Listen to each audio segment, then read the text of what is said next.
네, 오늘 제가 전달드릴 내용은 정보 공유형 회의는 최대한 지양하자입니다. 하지 말자는 게 아닙니다. 최대한 지양하자예요. 우리가 예를 들어 회의를 한번 했다고 가정해 볼게요. 팀장 1명과 팀원 5명이 총 6명에서 회의를 합니다. 그럼 이 회의가 가지고 있는 과연 가치는 얼마일까요? 여기에 참석한 사람들의 인건비를 계산하고 2시간 정도 회의를 한다고 했을 때 몇십만 원 깨지는 건 금방입니다. 깨진다는 표현 죄송합니다. 몇십만 원 없어지는 건 금방입니다. 물론 어떤 회의를 하냐에 따라 이 인건비에 대한 가치가 달라지겠지만 정보 공유형 회의는 사실 엄밀히 얘기하면 회의를 안 해도 되는 거예요. 우리가 문서나 혹은 메신저 등으로 충분히 커버가 가능한 겁니다.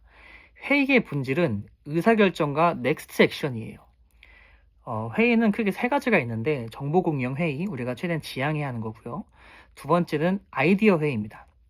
3번째는 의사결정 회의인데 아이디어 회의 같은 경우에는 우리가 서로의 이런 집단지성의 힘을 빌려서 어떠한 이런 전략이라던가 아이디어를 발산하고 수렴하고, 그럼 우리가 이 나열된 아이디어 중에서 누가 언제까지 무엇을 결정하는 거고요. 의사결정 회의는 말 그대로 정말 의사결정을 하는 겁니다.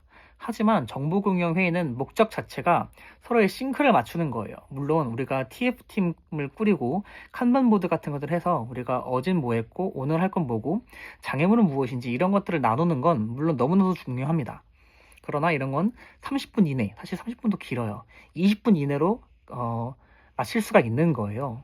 그런데 사람들은 이 정보 공유형, 그리고 제가 컨설팅하는 기업들은 이 정보 공유한 데 시간을 너무나도 많이 씁니다.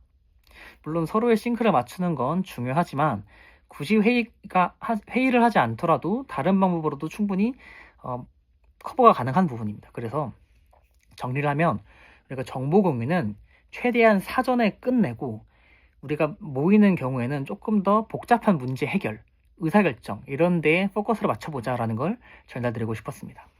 그럼 오늘은 2026년 1월 11일 오후 11시 10분이고요.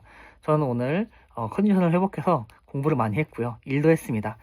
제가 컨설팅하는 인테리어 회사에 이제 AAR 프레임을 이용한 커스터마이징된 어떤 문서를 만들었고요.